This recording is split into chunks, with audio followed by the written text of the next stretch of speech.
Hey guys, we're David Franco here from dfranco.com/askboom. That is the open forum for submitting questions such as today's question, which comes from George Barrett. He's actually, well, he's probably in the chat room right now. Hello, George, over at dfranco.com/live.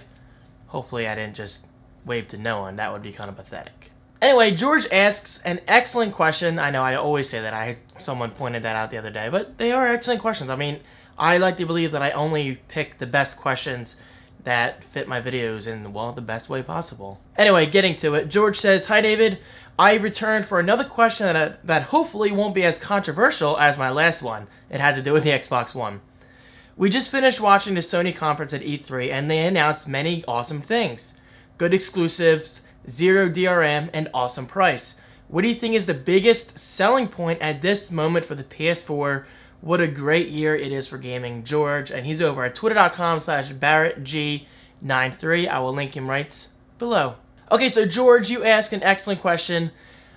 I just made a PS3 video. PS3. I gotta get used to this new generation. I just made a PS4 video the other night, Monday night to be exact, but I uploaded it yesterday, Tuesday, basically praising the crap out of Sony. I mean, Sony kicked Microsoft's ass at E3 this year. I mean, I have no problem in admitting that. And yes, I did pre-order my Xbox One, and I cannot wait to get it myself. But I am also very, very excited for the PlayStation 4. Sony just seems to be doing, well, a perfect job.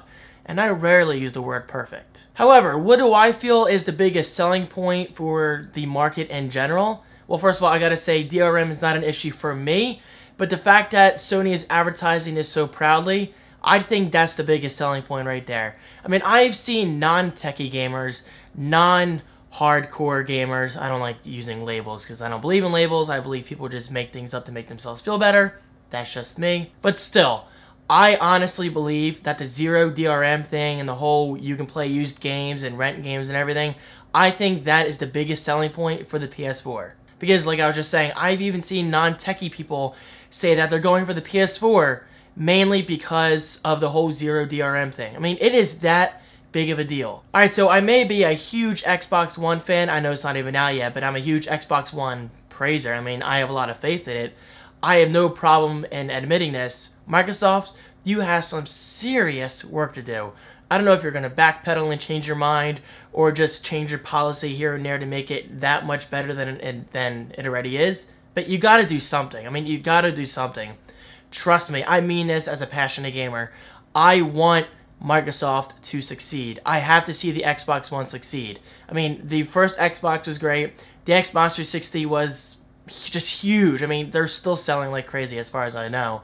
And I want that success to transfer over to the Xbox One. Now, obviously, I don't work for Microsoft, so it doesn't really affect me from a business standpoint or personal standpoint. It's just me as a big gamer. I want to see the Xbox One succeed. But I also want to see the PlayStation 4 succeed, which I have no doubt in my mind about that whatsoever. I mean, between zero DRM and the whole used games thing and $100 cheaper than the Xbox One, I don't see why it won't succeed. I mean, it's going to be huge. And then, of course, there's Nintendo with the Wii U. They rolled out tons of awesome game announcements the other day on Monday regarding Super Smash Bros., Mario Kart 8, Super Mario 3D World, Yoshi's New Story, I believe, and Mega Man's in Super Smash Bros. I mean, even the villager from Animal Crossing is in Super Smash Bros. I don't think they're calling it anything special. I think it's just Super Smash Bros. Because they're releasing it on both Wii U and 3DS. So I feel like Nintendo's trying to be consistent there, which I give them props for. And also we have the Wind Waker remake and anything else that I'm forgetting to mention at this point in time. I think it's pretty hard to assume that Nintendo's in trouble because like I was saying last week or so I made a video, Nintendo will do just fine. They just gotta put out the games. And honestly, that's what it comes down to. Maybe this whole DRM thing won't affect Xbox One as much as we think it will because maybe the casual gamers have no clue. And let's face it, a lot of people buy new games as it is. I mean, look at games like Call of Duty or Halo. They constantly, or rather consistently I should say, they consistently break records with each new release. And that alone in itself is pretty huge if you think about it. But still, with that said, I am in no way defending Microsoft with their DRM strategy. I mean, again, it doesn't personally affect me, but I gotta say, it does suck. I mean, it does suck. It's a horrible business decision, and Microsoft, you definitely got to backpedal and fix these mistakes while you can. Anyway, getting back on track with the PlayStation 4, George, to simply answer your question, the biggest selling point in my opinion is the whole zero DRM and the ability to play used games and rent games and all that good stuff. But then again, the price point alone is a huge selling point for a lot of people. I mean, especially when it comes to Christmas, are you going to choose the cheaper console with zero DRM and, you know, basically freedom for indie developers? Or are you going to go for the more restricted console and spend $100 extra? I guess it depends how loyal you are to the Xbox brand, and that's exactly why I'm getting an Xbox One. I love the Xbox brand, but I also love the PlayStation brand, so I guess we'll see what happens. One thing's for sure, I cannot wait to revisit this video in January 2014, because by then we'll have solid sales figures of which console sold the most during the holiday season, you know, between the Wii U, the Xbox One, and the PlayStation 4. It's going to be fascinating. It really is. So there you go, George. Of course, I turn a simple question into a complex answer, but it's what I do.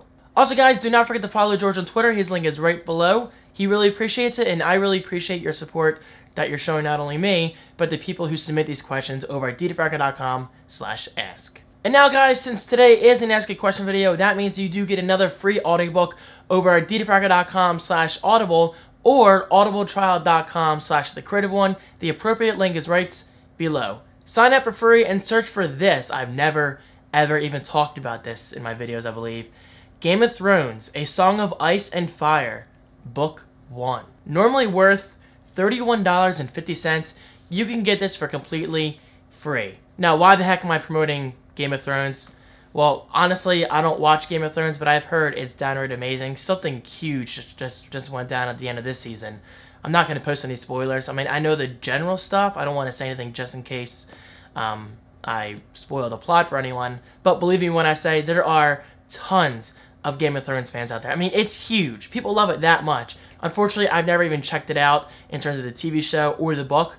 But because of this deal, I might finally do that. So again, to get Game of Thrones Book 1 for free, just follow that link right below, click that, sign up for free, and search that audiobook, and it is yours to keep forever. No, really, forever. That's a pretty good deal if you ask me. And of course, I have Audible to thank for making this promotion possible. Alright guys, that is it for today's video. Keep those questions coming over at ddfranco.com/ask, especially if they pertain to the PlayStation 4, the Xbox One, or the Wii U. I am in a huge gaming mood lately in terms of content creation, and I just love expressing my passion and my views and my opinions, because it really is a lot of fun to talk about. So keep these questions coming, guys. I really appreciate it. Your support means the world to me, and I'll see you in my next video. Peace.